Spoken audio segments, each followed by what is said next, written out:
Vielen Dank.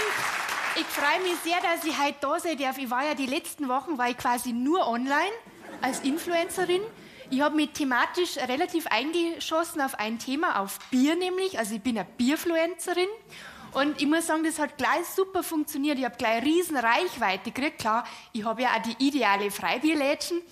Aber ich muss sagen, ich habe mich gewundert, wie viele Nachrichten mich erreicht haben. Also Menschen stellen mir existenzielle Fragen. Das geht weit über das Thema Bier raus. Einer hat mir mal geschrieben, meine Freundin, die trinkt ihr Weißbier immer aus dem Willibecher. Was kann ich tun? Gut, das ist einfach. In so einem Fall musst du natürlich Schluss machen. Nein, aber ich habe mich gewundert, wie viel Verantwortung ich jetzt habe. Seit Religionen an Bedeutung verloren haben, suchen viele Menschen so spirituelle Führung eben online, bei Coaches. Das ist ein Riesenmarkt, aber völlig unübersichtlich. Zuverlässige Zahlen gibt es wenige. Allein für den Bereich Gesundheitscoaching erwartet man im Jahr 2025 einen Umsatz von ungefähr 500 Millionen Euro. Und die Dunkelziffer ist noch viel größer, weil es gibt ja auch so viel so Instagram-Gurus und so. Also die reden von Achtsamkeit, von Selbstliebe, vom Money-Mindset. Wirklich, und die erklären dir ja die ganze Welt. Denen ist kein Thema zu groß und alle Leute glauben denen alles. Da ist eine erst einmal eine Yoga-Lehrerin und sagt so Posen, so den herabschauenden Hund oder die Wusler, die Wulzau.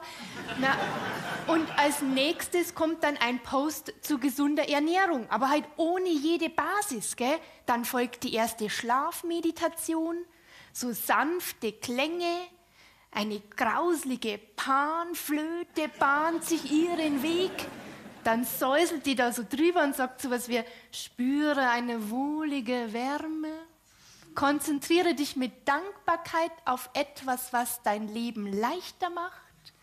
Dein Kopfkissen, deine Yogamatte, deine Waschmaschine.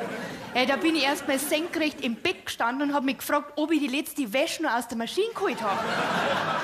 An Schlaf nicht zu denken, wirklich. Aber diese Yoga-Amsel, die macht ungeniert weiter.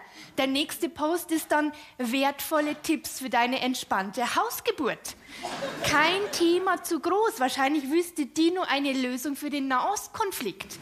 Und nebenbei vertickt die tonnenweise Zellulitis-Creme. Und ihre Follower, die spannen gar nicht, wie die systematisch verarscht werden. Und gerade dieser esoterische Bereich, wirklich, der lockt so viel Leid. Ein Leid, wo ich das nie gedacht habe. Ein Bekannter von mir, Handwerker, solider Typ, Fachmann für Sanitär, wirklich Gold wert im Notfall. Der hat mir jetzt erklärt, ja, so klassisches Handwerk, das war er mir jetzt sauber zu anstrengend. Er setzt jetzt auch auf alternative Heilmethoden. Ja, das heißt, wenn mein Klo verstopft ist, kann ich den schon noch anrufen, der kommt auch vorbei. Aber maximal wird der da noch Hand auflegen. Ja, wenn ich Glück hab, dann schmeißt er nur ein paar Globuli in die Schüssel. Ja, oder wie er jetzt dazu sagt, Globuli. Na, ich hab den auf TikTok sofort blockiert.